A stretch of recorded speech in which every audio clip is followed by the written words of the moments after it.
The airlines now want to charge you $25 if you want to sit next to your child on a flight. You see this?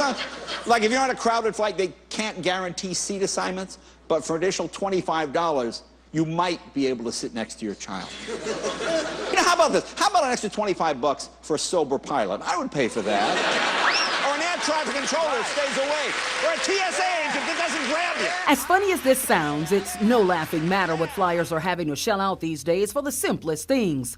Skift.com is calling it hate selling, an aggressive tactic meant to shame the customer into purchasing upgrades they did not originally want. The last few flights that I bought toward the end of the year, it was everything from even where you stand in line. You know, you can pay an upgrade to be first in line. You can pay an additional fee to have your baggage boarded first. You can pay an additional fee if you want to, you know, travel or whatever. It was just a lot of little extra fees here and there. Dr. Kathy Cook with Cook Dental Care in Columbus knows all too well about hate selling. She travels a lot for her business and books her own flights, but not without having to deal with costly extras being thrown at her during the booking process. I have found that, it's a lot of pop-ups. It's a lot of different things that really hinder the process of just buying a ticket. The term hate selling is a phrase most airlines are familiar with. When Fox 54 asked a Delta spokesman to offer an explanation, he declined to comment on camera but said, quote, "We offer a growing range of products and want to provide absolute transparency to customers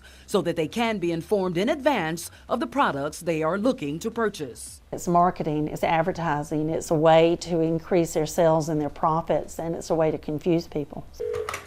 Travels by Donna. Donna Anderson with Travels by Donna in Columbus says this type of aggressive selling is overwhelming to a lot of flyers who simply don't want to deal with it. That's why we are here. We help you to avoid that. We can prevent all of those from popping up on our screen, and we can make your life easier, but pop-ups are a nuisance. And get this, by charging everything from pillows to legroom, airlines around the world brought in an extra $27 billion back in 2012. But the $27 billion figure isn't all from passengers. The figure also includes airline miles sold to partners like hotels and car rental agencies. Selling the little extras, many of which used to come with the cost of the fare, now account for roughly 20% of carriers' revenue. And that's something travel experts say is not going to change anytime soon. As long as it's benefiting them, they won't change it. You just have to know when to watch and what to look for. Here's something you might not know. Airlines that are more aggressive about charging for the little things have higher reported income percentages. Spirit Airlines, for example, rakes in about 38% of its revenue by passing expenses like credit fees onto its customers. They also instituted a carry-on luggage fee of $100.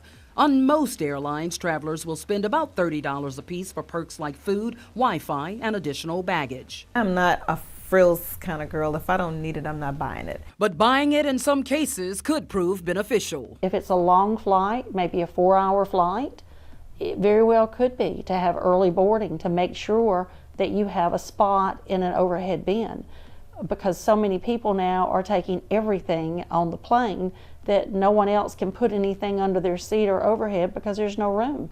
So in some cases, that's good. But overall, no. But for those of you who will overlook this type of scare tactics, be aware that booking your flight is going to take some time. It does kind of encroach on your already busy schedule to have to now spend more time saying no, thank you. Can I buy my ticket, please? Thanks. Confirm? Okay, now confirm.